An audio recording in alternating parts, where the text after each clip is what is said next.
So we'll be talking about collaborating for home visitation for youth who are in trouble. And before I get too far, I want to say, it has already been said today, Happy International Day of Peace.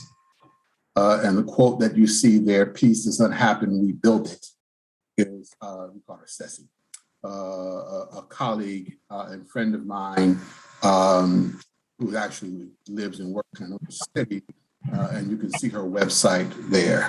But she is celebrating this day, it's International Day of Peace. She's done a lot of work with the United Nations and then also locally Philadelphia, New Jersey. So wanted to acknowledge today.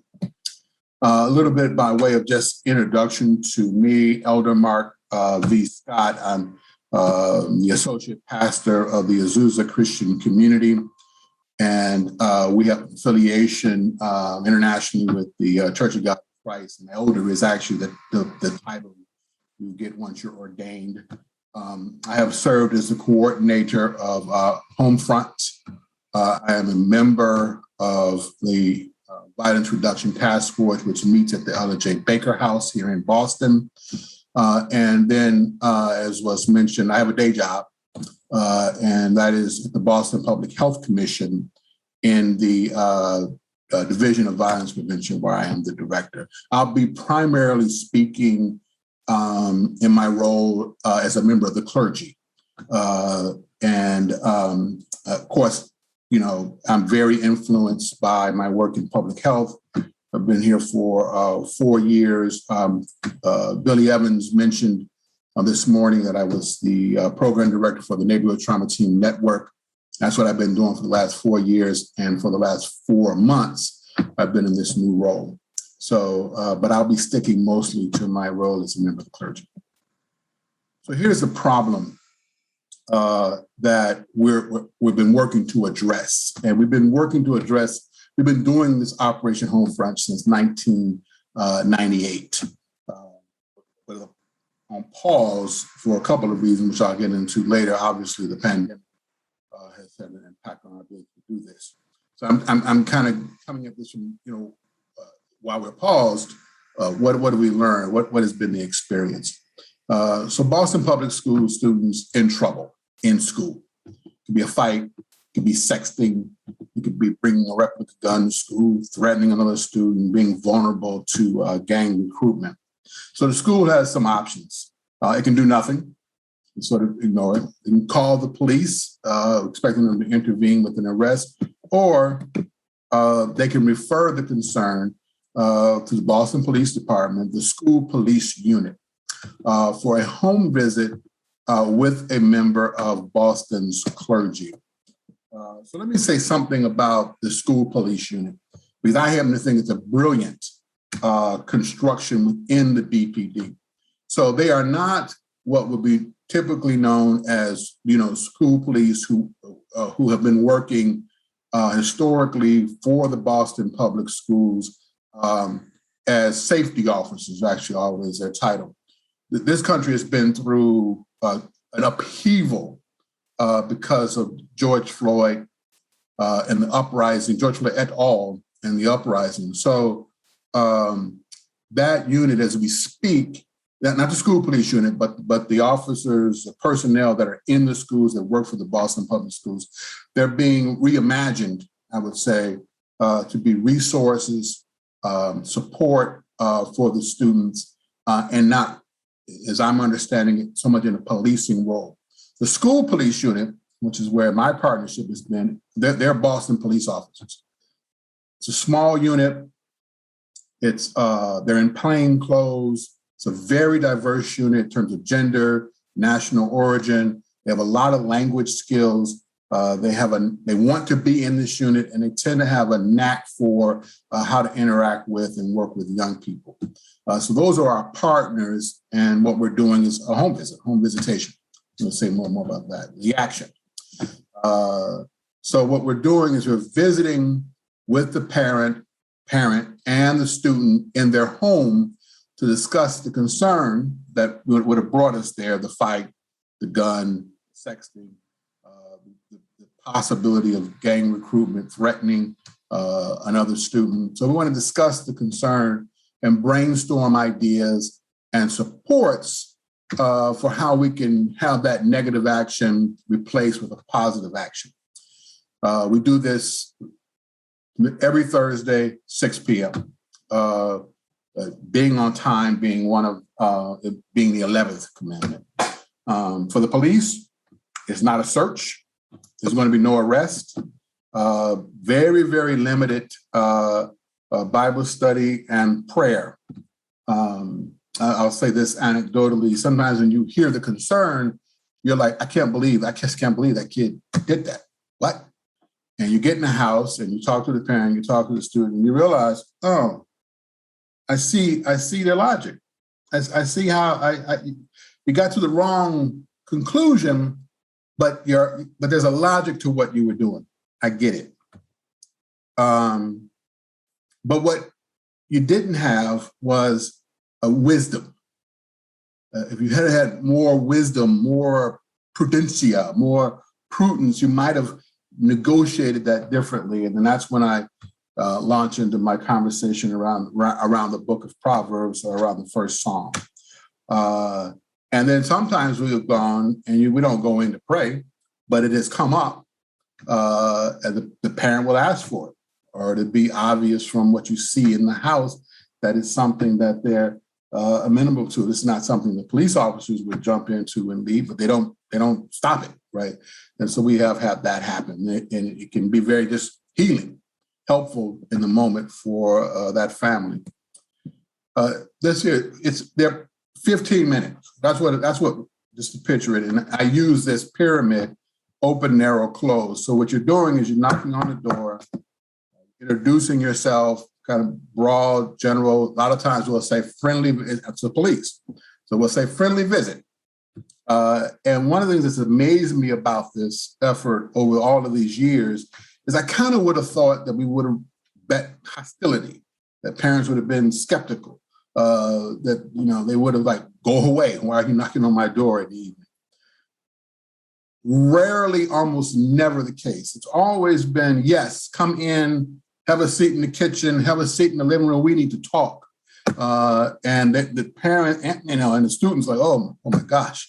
But they end up being engaged in it. And as you talk, you're trying to narrow down, focusing on the concern, focusing on the resources. You want to close and walk out of there having left a piece of advice that may be helpful to the family, to the student, to the parent, and or a referral. So that's it. Real simple. Do it in 15 minutes or less. You've heard earlier today from Youth Connect. So I just want to mention that that they are a great partner. So that school police unit has a Youth Connect social worker placed embedded in the unit. She doesn't work for the police. You've heard the outline. She doesn't work for the school police unit. She works for Boys and Girls Club, but she's there. So I'm a member of the clergy. I'm actually not a social worker. I don't have that skill set. I don't have that knowledge. I don't have the time. And the police aren't either. But if it's a complicated concern that really does need follow-up, then we make that referral to Boys and Girls Clubs, Youth Connect, and social workers who are assigned to the school police unit. I've been doing this for a little bit more than 30 years. Not this job, but not even ordaining the clergy, but just being in the community. And back before there was a Youth Connect, we would have conversations with the police. We say, listen, that what's really going on for young people is that they need more recreational opportunities. They need mental health care. They need, a sense of hope and purpose. And we would go over all the things. They don't need to be arrested, right? We would go over all, and then police would say, that's a social worker. Go get yourself a social worker. And that's what they told us. And we said, okay, fine. But then the BPD went and got social workers. So it's a brilliant move. It's made a significant difference in the city. I didn't really come with a whole lot of data or outcomes. We kind of do this just to be honest. But here's a couple of little anecdotal stories.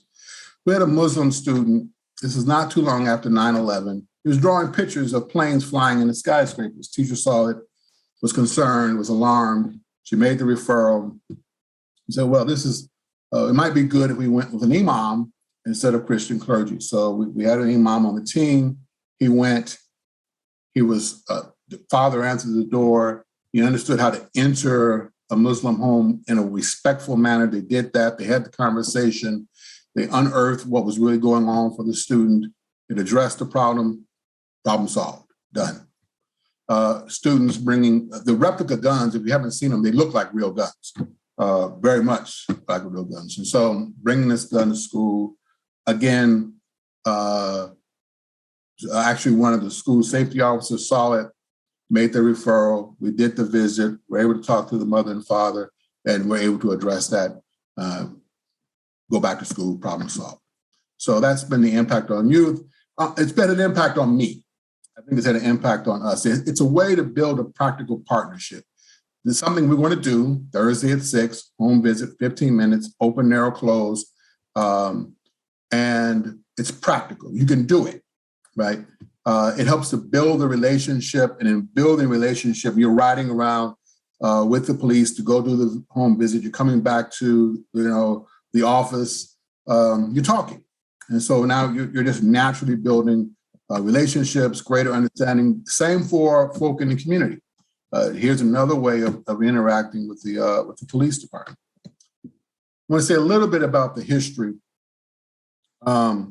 Bloods, Crips, folks, people.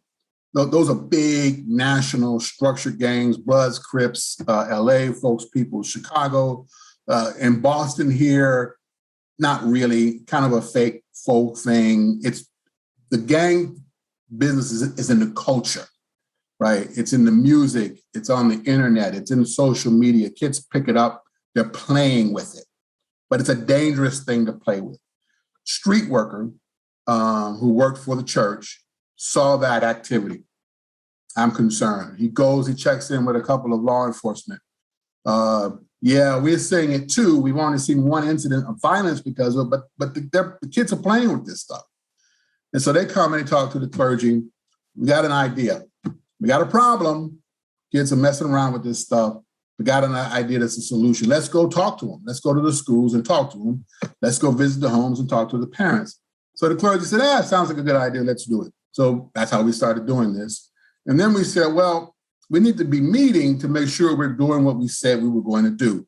That created this Wednesday morning meeting, which is that violence reduction task force. And I'll just say a little bit about that. Every Wednesday, tomorrow we'll be there from 9 to 10. Law enforcement's in the room talking about what went wrong last week in the city, particularly in neighborhoods where we typically see violence happen. Roxbury, Dorchester, Mattapan, Partridge, Jamaica Plain. And then you have clergy, you have community health centers, you have activists, you have concerned resident leaders, human service organizations. And they're like, well, now we know. And what can we do to address it? Maybe it might come up ideas at the policy level. It might be real practical kind of things. And we're building relationships, and we do that every Wednesday, 9 to 10 at the L.J. Baker House. I wanted to mention Saint Mother Jeanette Boone, just to give honor. She's no longer with us, but none of that I talked about would have been sustained were it not for her leadership, her skill, her talent, her tact. Absolute treasure for the city of Boston, and a real contributor and difference maker. I wanted to salute Jeanette.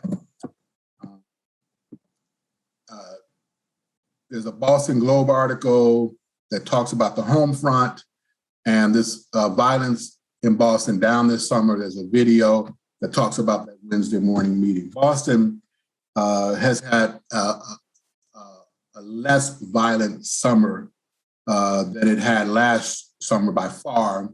We actually are having a less violent summer than our 5-year average. And for the month of August, you have to go back 10 years before 10 years before it was as low as it is last August. So violence is violent. It can we can have a terrible October but we and a little bit is too much. But we have had a less violent summer and violence in this last summer, and that video gets at some of the collaborations that are driven by the community that help make that happen. Challenges right now. The pandemic